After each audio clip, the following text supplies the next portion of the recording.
Salam. Selamat pagi, selamat bersukacita di dalam hadirat Tuhan. Selamat datang Pak Agis, boleh bergabung bersama-sama beribadah di tempat ini. Selamat Tuhan. Saya akan mengajak saudara untuk tetap membahas tentang Hagar. Orang di luar sana mengatakan Siti Hajar. Hagar adalah gundik dari Abraham. Ya, kita akan melihat kisahnya dan menjadi pelajaran buat kita. Ya. Apa coba renungkan? Apa yang Bapak Ibu alami selama seminggu ini?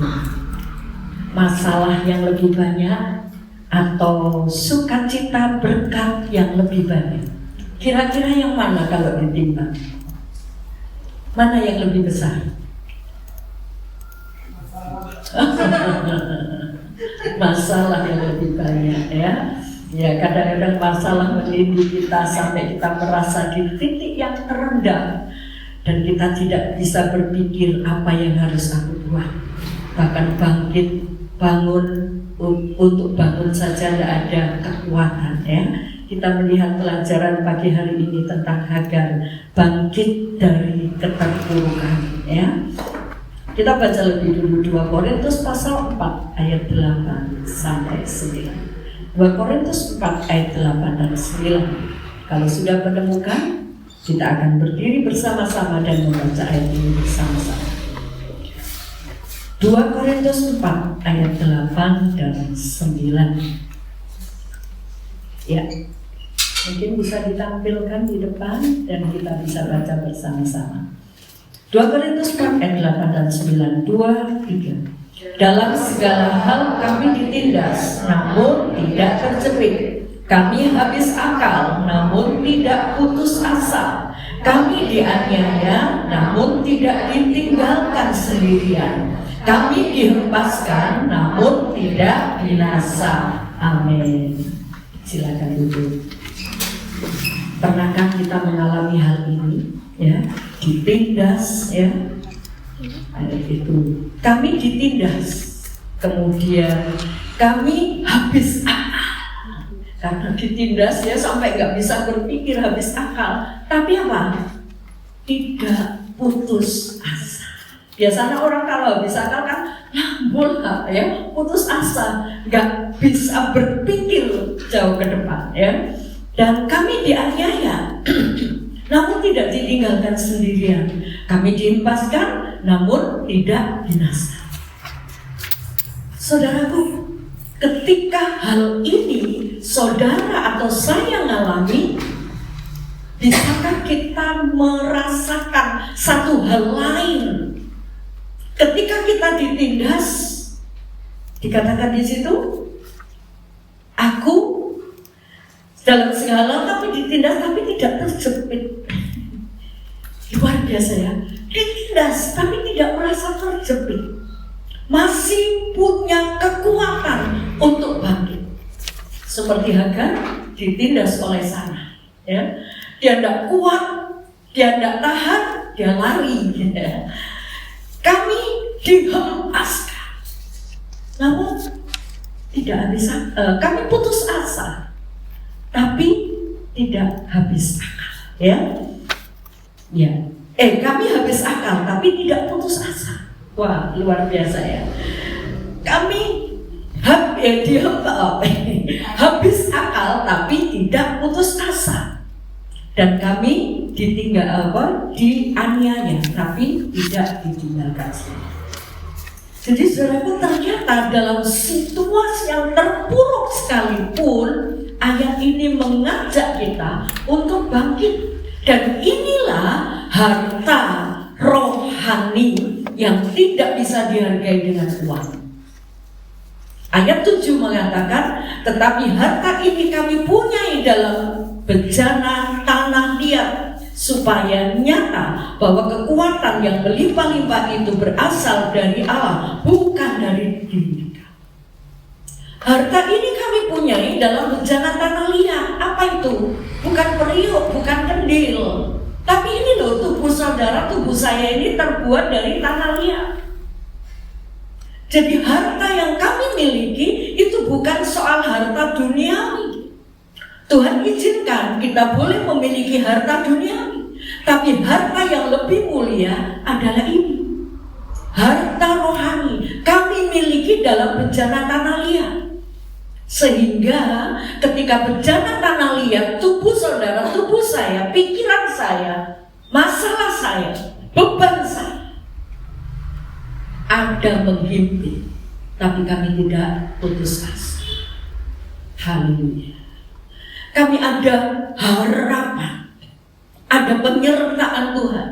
Kami dianiaya tapi tidak ditinggalkan sendiri. Ini harta yang luar biasa, ya. Banyak orang bunuh diri bukan karena nggak punya duit, ya. Bukan nggak punya duit, dia kaya, dia punya prestasi tinggi, tapi bisa saja bunuh diri. Banyak ya, Michael Jackson itu kaya, dia ingin merubah penampilannya, dia punya segala sesuatu, tapi nyaris hidupnya berakhir dengan tragis. Jadi saudaraku, harta kekayaan itu tidak bisa menolong kita, tapi harta rohani ini yang akan menopang saudara, menopang saya ketika kita mengalami keadaan yang terburuk. Haleluya. Tentu setiap kita pernah mengalami titik terendah, ya. Pernah, saya yakin setiap kita yang ada di dunia ini pernah punya pengalaman titik terendah. Haleluya. Seperti yang dialami oleh Hagar, merasakan, aduh, aku gak kuat, ya. Ketika dia ketahuan hamil, dia membanggakan diri dan kemudian ditindas oleh Sarai, nyonyanya. Dia cuma hamil, ditindas, dan karena dia tidak kuat, dia melarikan diri.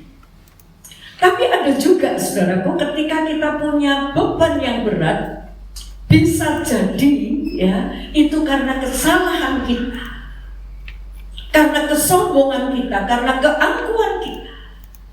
Haleluya. Nah, tetapi si Hagar ini mengalami hal, ditindas memang karena dosanya, memang karena keangkuhannya, karena kesombongannya, sehingga dia mengalami titik yang terendah dan dia terpuruk. Tapi kita akan melihat kelanjutan dari Hagar. Haleluya. Mungkin bisa jadi satu saat ketika kita merasa di awang-awang, ketika kita merasa disanjung, ketika kita merasa berhasil, ketika kita merasa di puncak kesuksesan, seolah-olah aku lebih tinggi dari yang lain, dan perasaan itu akan menjatuhkan kita, akan merendahkan kita, seperti yang dialami oleh Hagar. Merasa hamil, merasa lebih tinggi, lebih diberkati daripada nyonyanya. Dia merasa tinggi hati dan memandang hina nyonyanya, dan akhirnya nyonyanya yaitu Sarai menindas dia. Nah, karena dia ditindas, dia tidak tahan, dia melarikan diri.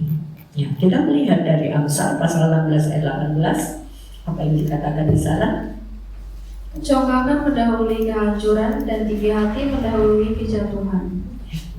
Kecongkaan mendahului kehancuran. Jadi saudaraku, ketika kita bangga, aku bisa, aku lebih diberkati, itu pendahuluan dari kehancuran, ya. Sebab itu ketika kita merasa berhasil, ketika kita merasa diberkati, kita mau sadar Tuhan semua karena itu yang berat. Tadi malam anak-anak kaum muda membahas tentang Gideon. Gideon itu ketika mau berperang dengan orang Midian, pasukan yang menyertai Gideon itu 32.000. Wah, bangga kan Gideon? Ayam, aku tuh tentara banyak gitu ya. Tapi Tuhan bilang, kasih tahu mereka, yang takut gak usah ikut perang. Yang takut gak usah ikut perang. Karena orang takut itu urusui, ya. Orang semangat mau maju, saya takut, ojo lah, aku gak mau ikut. Kemudian orang yang semangat lagi jadi bimbang, ya. Makanya Tuhan bilang yang lapar suruh pulang. Ternyata yang pulang 22.000 orang. Tinggal berapa? 10.000. Tapi Tuhan bilang, "Sek kakean, masih kebanyakan itu. Kamu saring lagi dengan cara minum, ya. Minum. Kalau yang minum langsung ambil dari sungai, dari air itu, kemudian tanpa disaring, tanpa pakai tangan, langsung sok. Sama ada sebagian orang yang minumnya pakai tangan, mungkin disilak-silak dulu, ada kotoran nih, kemudian baru. Nah, Tuhan bilang, siapa yang minum pakai tangan, itu nanti yang akan menyertai kami perang. 300 orang. Dari 32.000 menjadi 300 orang. Apa nggak terdengar? Dia maju perang dengan 300 orang, sementara musuhnya seperti pasir di pantai laut banyak. Tidak terima. Tujuan Tuhan apa? Supaya kamu tidak membanggakan diri.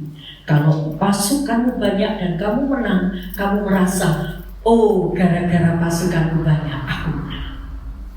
Tapi Tuhan izinkan kamu perang dengan orang sedikit saja.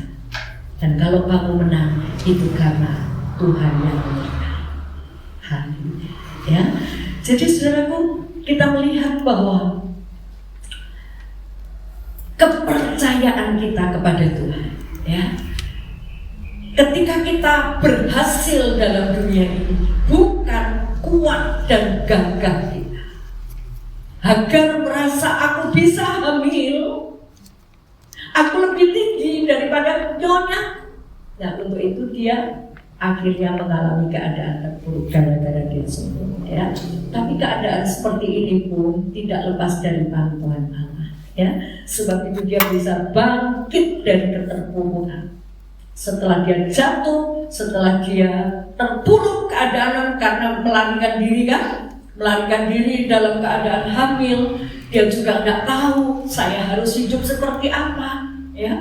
Nah, dalam saat terpuruk itulah malaikat Tuhan datang. Kita melihat bangkit dari keterpurukan itu apa rahasianya, ya, supaya Bapak Ibu kita semua tahu dan ingat, ketika kita terpuruk jangan sampai putus asa, ya. Kejadian 6 ayat 7-9, silakan. Iya, Kejadian 16. Lalu malaikat Tuhan menjumpainya dekat suatu mata air di padang gurun, yakni dekat mata air di jalan ke Syur. Katanya, Hagar, hamba Sarai, dari manakah datangmu dan kemanakah pergimu? Jawabnya, aku lari meninggalkan Sarai nyonya-ku. Lalu kata malaikat Tuhan itu kepadanya, kembalilah kepada nonyamu, biarkanlah engkau ditindas di bawah kekuasaannya. Haleluya, puji Tuhan. Apa rahasianya? Hagar bisa bangkit dari keterpurukan. Biasanya orang yang sedang terpuruk, masalah berat, bukan karena salahnya, ya, karena merasa aku ditindas, aku kok diperlakukan seperti ini.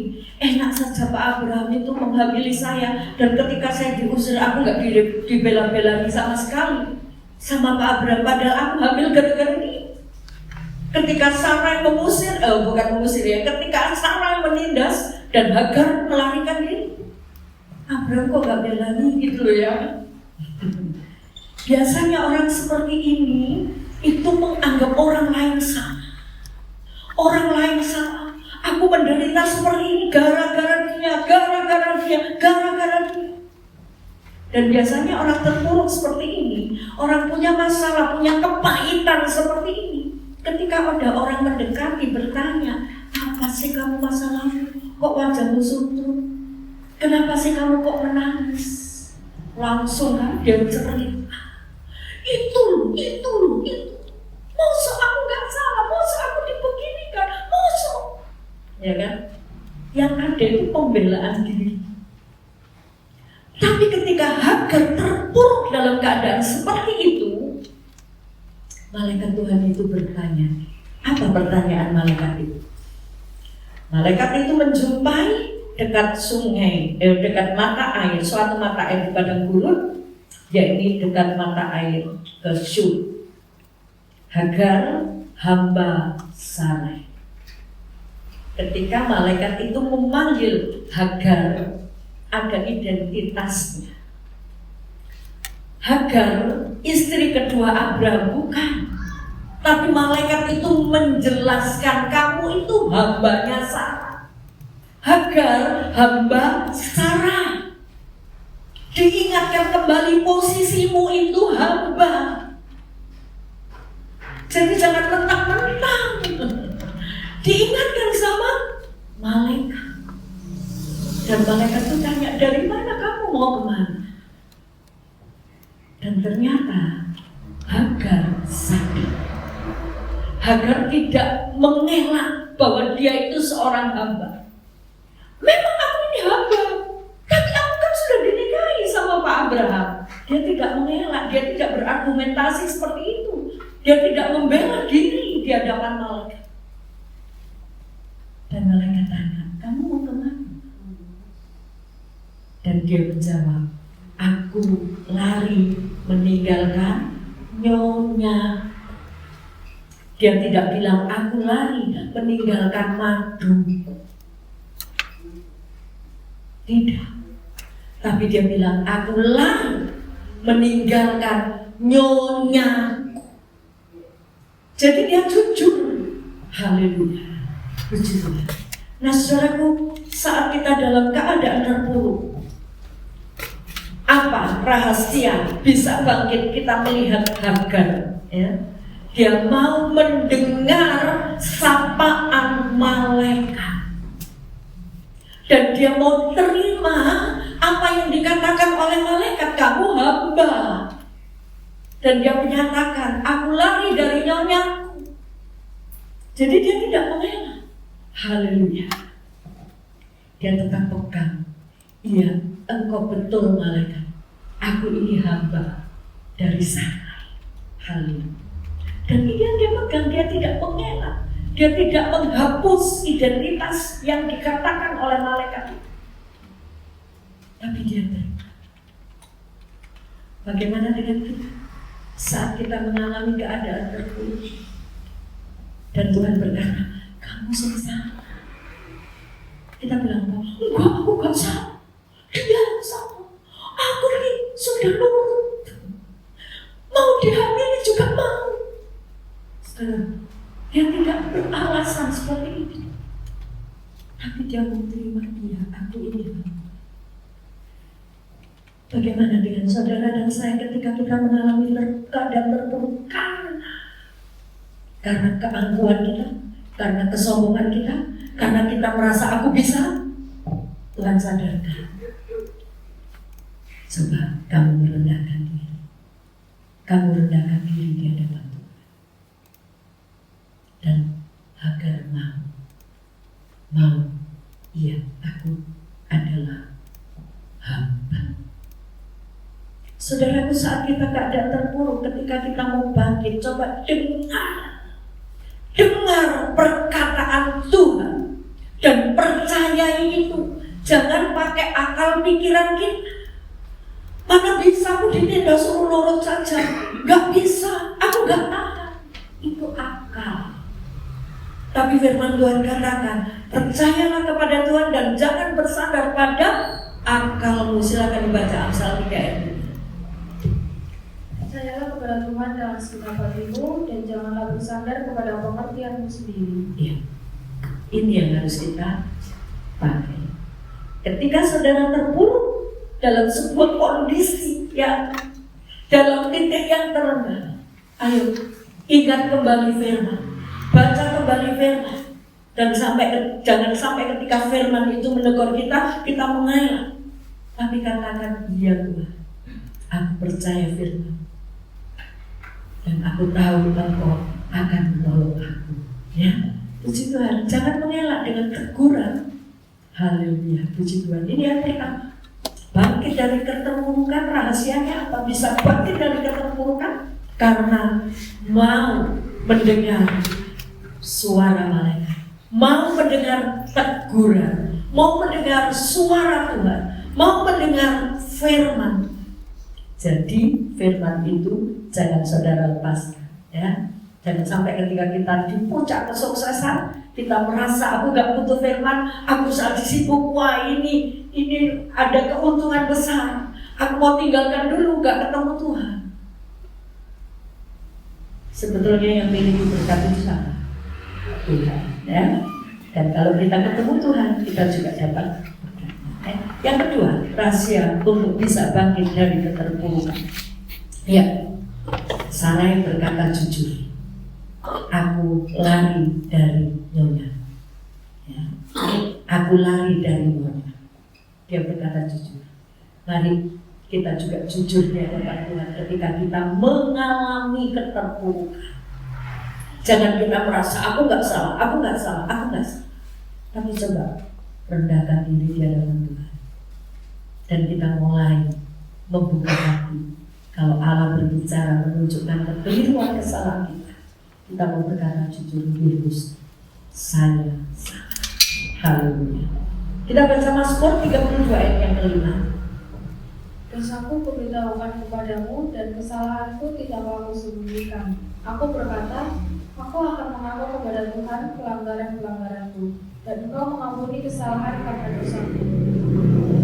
Tidak ada gunanya kita menyembunyikan dosa kita. Tidak ada gunanya kita beralasan kenapa kita berdosa. Ya. Kadang-kadang kita berdosa dan ketika kita dipersalahkan, kamu yang salah, kamu berdosa, kamu melakukan hal yang salah. Loh, aku melakukan ini karena bagaimana? Wah, aku dalam keadaan begini, jadi aku melakukan begini. Jadi saudaraku, tidak ada gunanya kita menyembunyikan dosa-dosa kesalahan kita.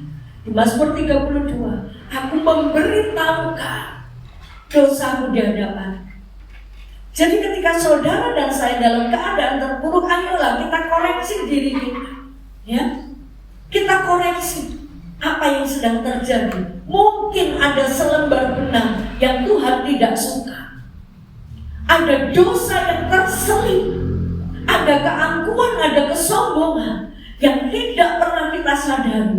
Yang kita merasa aku orang baik, aku gak pernah merugikan orang, aku gak pernah menyalahi orang, tapi terselip satu kesombongan yang tidak mau mengakui dosa.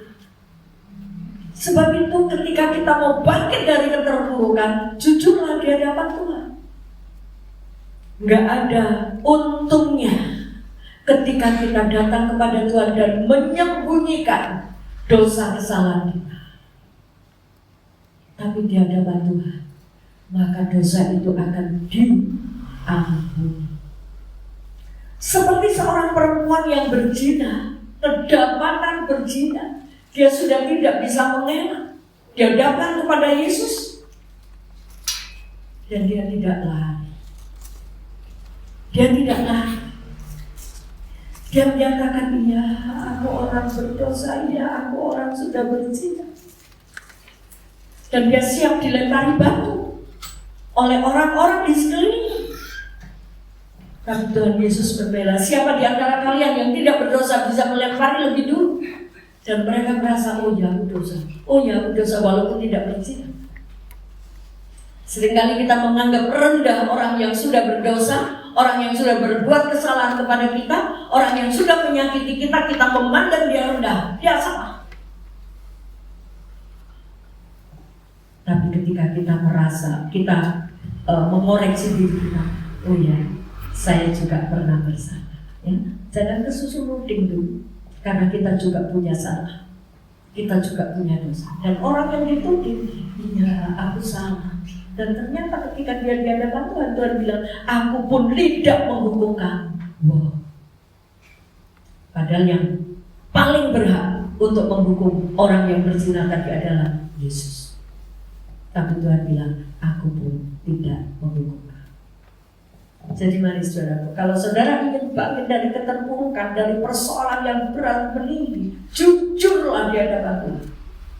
Apa Tuhan yang aku tidak tahu dari kesalahan?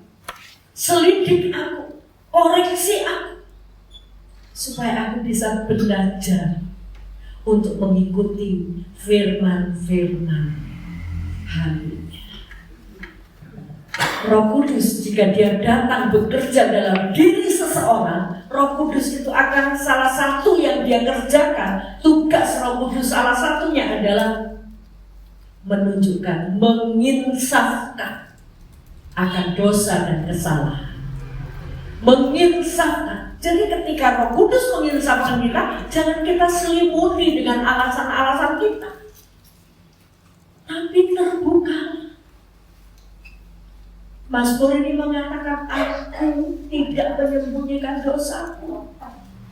Haleluya. Ini rahasia untuk bisa bangkit dari keterpurukan. Yang ketiga,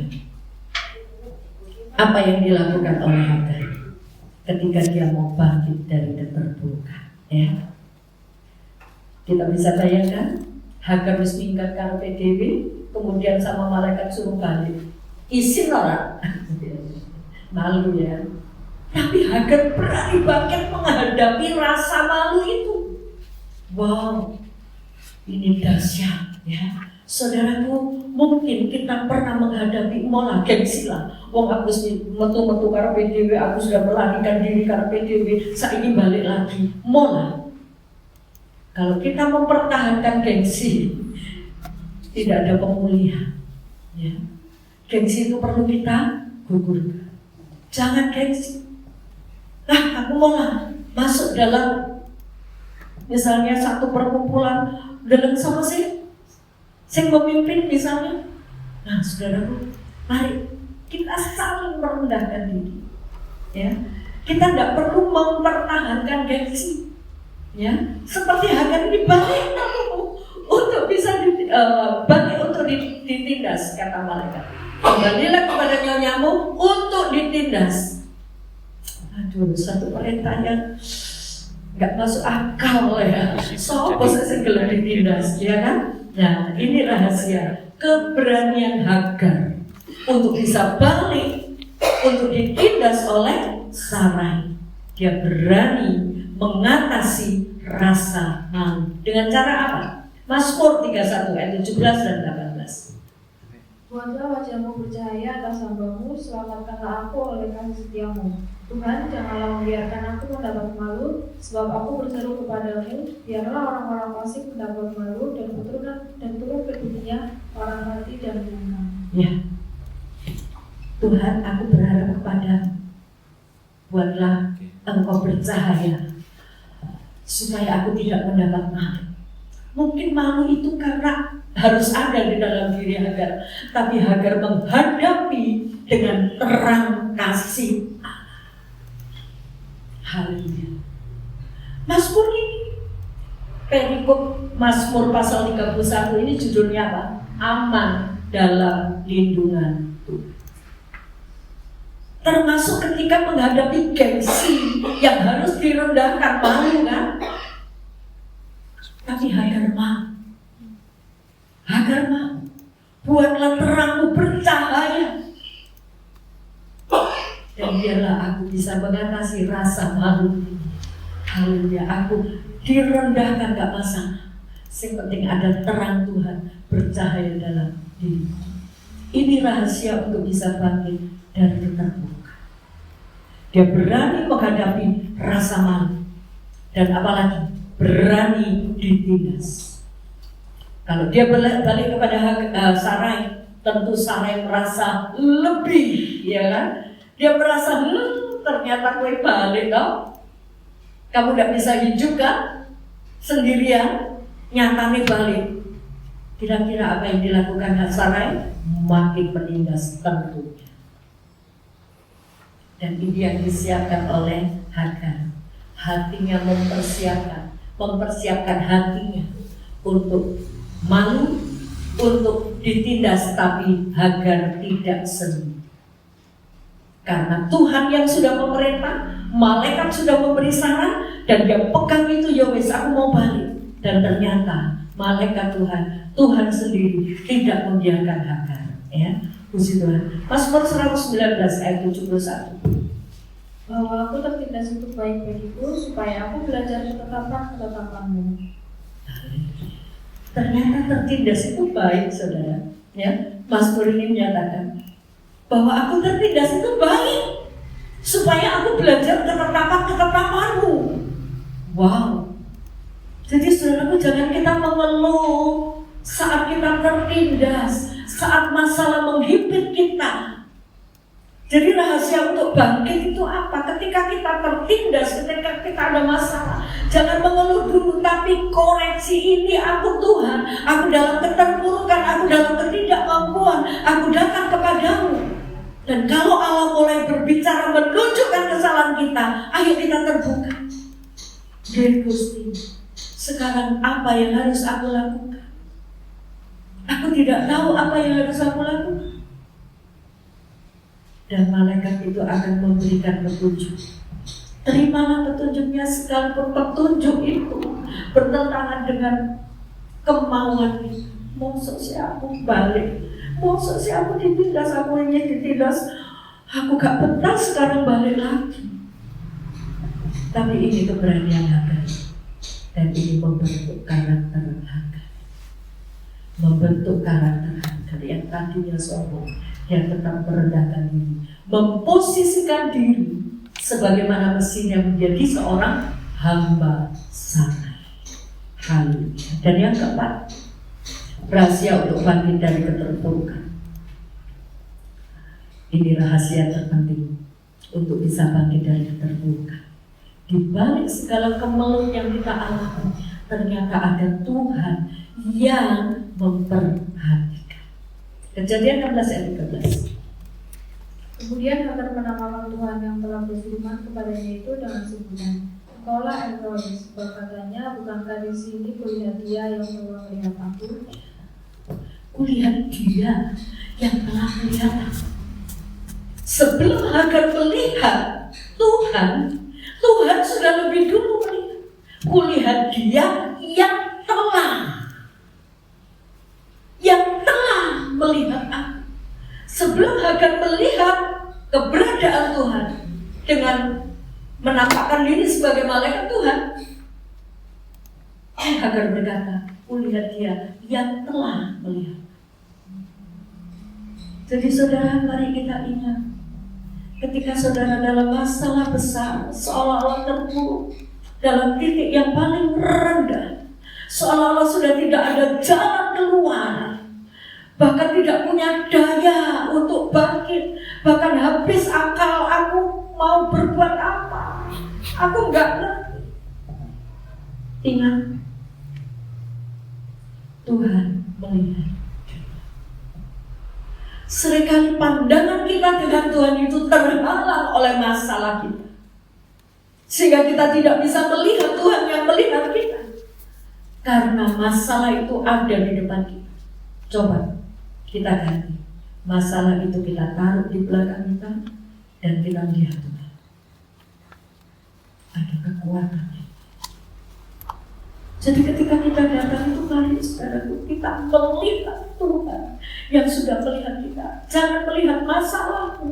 Masalah boleh ada, dan setiap orang di dunia ini tidak pernah lepas dari masalah. Masalah apapun. Haleluya. Ingat, ada Tuhan yang melihat.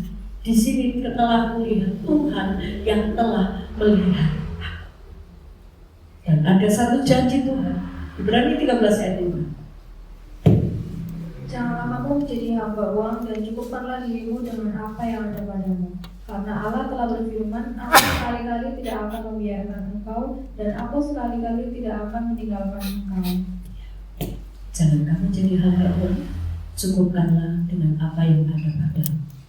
Seringkali ini masalah terbesar dalam kehidupan manusia, ekonomi. Ketika kita punya kebutuhan dan kebutuhan itu tidak segera teratasi, kita bingung, ribut, KPGW, ribut dengan pikiran kita, seolah-olah putar, dan bahkan menyalahkan Tuhan. Tuhan, di mana engkau kok tidak mencukupi aku? Janjimu di mana? Padahal Tuhan bilang, cukupkah dengan apa yang ada padamu? Tuhan itu mencukupkan. Seringkali kita merasa tidak cukup karena kita memikirkan apa yang tidak kita butuhkan. punya berkat yang cukup untuk kita makan dengan lauk tempe, dengan sayur. Tapi kita mikir, aduh kok gak ada lauk, kok gak ada ayamnya, gak ada telurnya. Seringkali itu yang ada di pikirannya. Padahal Tuhan bilang, cukupkan dengan apa yang ada padamu. Jangan jadi hamba uang. Aku cuma diberkati segini, gak cukup tuh. Coba setiap kali saudara dapat berkat, katakan terima kasih buat berkat yang akan mencukupkan. Haleluya. Maka janji Tuhan itu apa? Sekali-kali aku tidak meninggalkan. Sekali-kali aku tidak membiarkan. Loh ini loh, seringkali kita tuntut Tuhan, tapi tidak mau menyadari kekeliruan kita. Kita tuntut Tuhan, katanya kok tidak meninggalkan aku, katanya kok tidak membiarkan aku, kok aku sekarang dibiarkan seperti ini. Coba koreksi dulu. Koreksi dulu. Haleluya. Dan ketika Hagar mau kembali, ternyata Tuhan itu menopang, menguatkan, sampai Hagar berani ditindas lebih lagi. Itu karena Tuhan yang menopang Hagar. Jadi mari saudaraku, ketika saudara dalam masalah yang berat, mungkin karena masalah ekonomi, jangan saudara, aku utang sopo ya, aku pinjam sama ya. Cobalah datang sama Tuhan, pemilik berkat itu.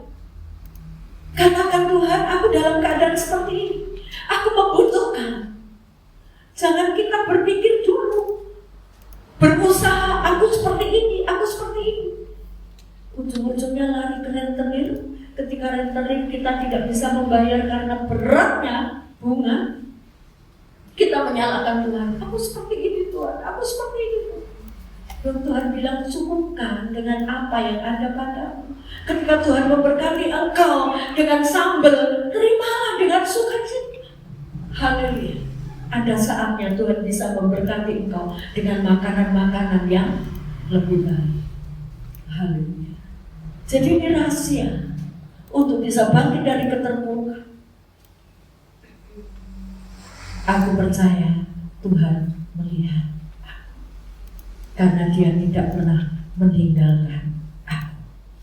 1 Korintus 10 ayat 13, silakan. Cobaan-pencobaan yang kamu alami ialah pencobaan-pencobaan biasa yang tidak melebihi kekuatan manusia.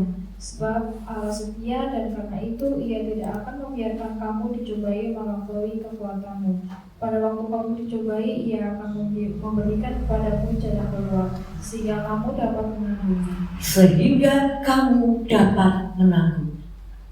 Jangan diabaikan kalimat ini. Haleluya. Pencobaan yang kamu alami itu biasa. Biasa. Mungkin menurutmu paling berat. Melihat orang lain kok enak, orang lain kok enak. Belum tentu. Masing-masing punya pencobaannya sendiri. Tapi ayat itu mengingatkan kita bahwa pencobaan-pencobaan yang kita alami itu adalah pencobaan yang biasa. Dan Tuhan tidak mengizinkan pencobaan itu melebihi kekuatan. Pada saat kamu dicobai, Dia akan memberikan jalan keluar. Ketika kita terpuruk, gak ada jalan keluar, saat itu Dia akan membuka jalan buat kita. Haleluya. Sehingga kamu dapat menanggung.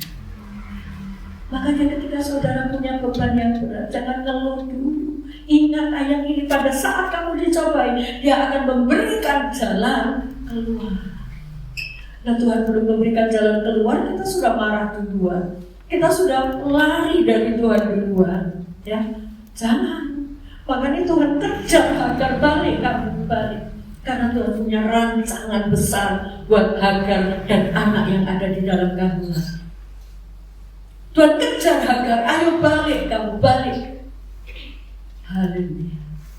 Sehingga Hagar mampu melewati masa-masa yang sulit. Mazmur 144 ayat itu. Ya Tuhan, apakah manusia itu sehingga Engkau memperhatikannya, dan anak manusia sehingga Engkau memperhitungkannya?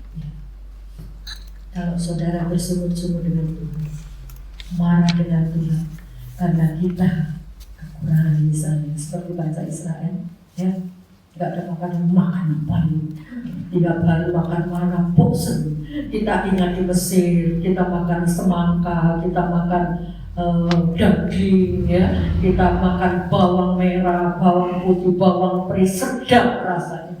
Di padang gurun ini makan seperti ini, bersumur-sumur di situ. Saudaraku, ketika kita bersumur-sumur, sebenarnya kita ini siapa gitu ya? Kita ini siapa kok marah-marah sama Tuhan? Dan Mazmur 144 itu mengatakan, siapa kami manusia sehingga Engkau memperhatikan. Coba renungkan ini, saudara. Siapa manusia? Diciptakan saja dari tanah liat.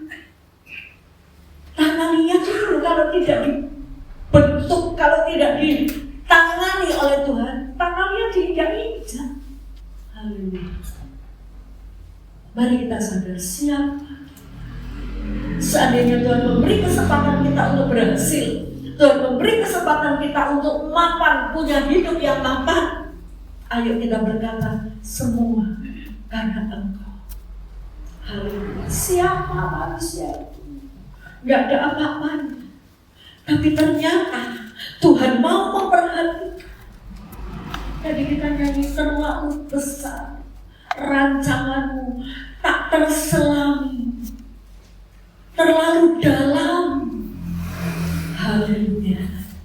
Saudaraku, ayo kita renungkan ini sehingga kita bisa mengasihi Tuhan, menghargai pengorbanan Tuhan, menghargai bahwa Tuhan sudah mengangkat. Tuhan menaruh rancangannya untuk saudara dan saya. Haleluya. Dan rancangannya tentu rancangan yang bukan dengan rancangan yang terbaik. Mari dari 4 hal ini menjadi pelajaran buat kita. Ketika kita terpuruk dalam kondisi yang kita tidak bisa melakukan sesuatu karena tidak benar, ayo dengar, datang, cari suara Tuhan, teguran-teguran Tuhan, terimalah itu. Dan mari kita berkata jujur di hadapan Tuhan. Mari kita bangkit, berani melakukan apa yang diperintahkan oleh Tuhan. Sekalipun itu harus kita merasa malu, sekalipun itu kita harus ditindas. Haleluya. Karena ada satu Allah yang memperhatikan kita. Bangkit dari keterpurukan bukan berarti bebas dari tindasan, bebas dari persoalan, bebas dari masalah yang menghimpit kita. Tapi justru tindasan, pencobaan, masalah itu akan membentuk karakter kita. Haleluya. Itu bangkit dari keterpurukan, berani digesek, ya, berani dikerjakan oleh Tuhan melalui gesekan-gesekan dengan nyonyanya si Hagar ini. Dan dari situ pembentukan karakter. Bangkit dari keterpurukan itu berarti siap menghadapi persoalan, tindisan, pencobaan, masalah yang berat, karena kita tahu Tuhan yang menyertai, Tuhan yang memperhatikan, Tuhan yang berjanji, dan Dia akan melakukan. Haleluya. Dia akan menolong. Kalau Dia menyuruh, Dia tidak akan pernah lipat tangan. Kamu lakukan ini. Tuhan melihat dari jauh. Kalau tidak kuat, Tuhan tolong. Haleluya. Makanya Bapak Ibu, ayo kita dekat dengan Tuhan, ya. Jadi masalah apapun jangan membuat saudara mundur dari Tuhan. Jangan membuat saudara ngedumel dengan Tuhan, ya. Tapi terimalah semua keadaan yang terjadi untuk menyadarkan kekeliruan kita. Setiap persoalan, tindasan, percobaan yang menimpa kita, itu ternyata akan membentuk karakter kita, lebih merendahkan diri. Dan sadarlah, saat kita mengalami hal-hal seperti itu, tangan Allah yang menolong.